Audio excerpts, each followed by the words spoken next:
A protest is continuing at a hotel in Roscrea in County Tipperary, which is due to house 160 asylum seekers.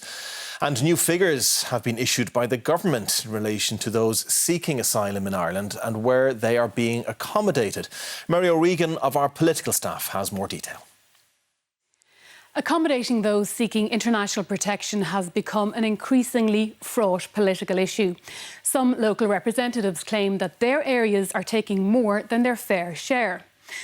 Dublin has the highest number of international protection applicants, being housed at 9,310, or 1.7% of its population. But Donegal has the highest proportion, with 1,690 international protection applicants, or 2% of its population. This is followed by Mayo with 1,250 applicants, or 1.9% of its population, and Monaghan with 572, or 1.8% of its population. There has been opposition in many areas to the housing of single men. The government was accused of U-turns in recent weeks by accommodating families instead, where protests have taken place. A breakdown shows that there were 12,329 arrivals last year. Of these, 5,638, or 46%, were single males.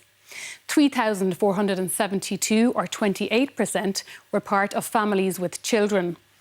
1,883, or 15%, were single women, and 870 people, or 7%, were part of a couple.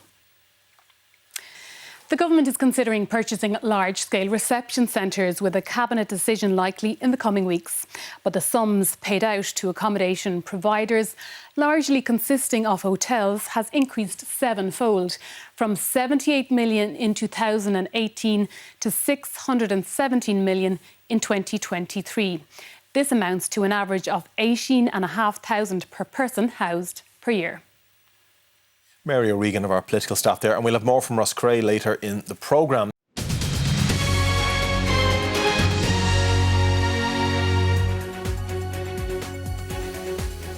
Welcome back. Let's return to that story in Roscrea in County Tipperary. And protesters demonstrated on the main street today against the use of the town's only hotel as accommodation for families seeking international protection. A second protest at the Racket Hall Hotel on the outskirts of the town has been ongoing throughout the day. As morning broke in Roscrea, a small group stood at the entrance to the Racket Hall Hotel, maintaining a blockade. The group, which opposes the use of the hotel to house families seeking international protection, grew as the hours passed. And this afternoon, on the town's main street, another protest gathered.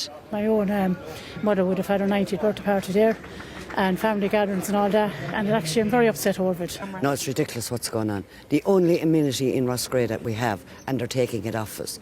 And I heard you saying to that gentleman over there, families coming in. I don't see any families coming in. It's all men. Well, Ireland obviously has its obligations, legal obligations, but at this point I think we've taken our fair share in Roscrea. And they were addressed by 3 Tipperary TDs, though none from government. It's the same all over because there's no consultation, and above all there's a simmering under the surface. People are very angry because the government aren't listening. The government has said accommodation needs to be sourced quickly and that this is an emergency, with over 550 male international protection applicants without any shelter and warnings that family accommodation is also scarce.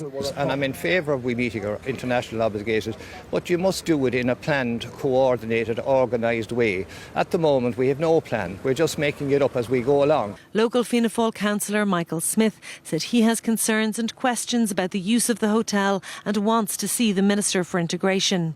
I think it's time that the government stepped up, but on principal reasons I didn't attend the protest, because these are families that are coming from war-torn tyranny, you know, leaving their livelihoods behind. The blockade at Racket Hall continues. Laura Fletcher, RTE News, Roscrea in County Tipperary.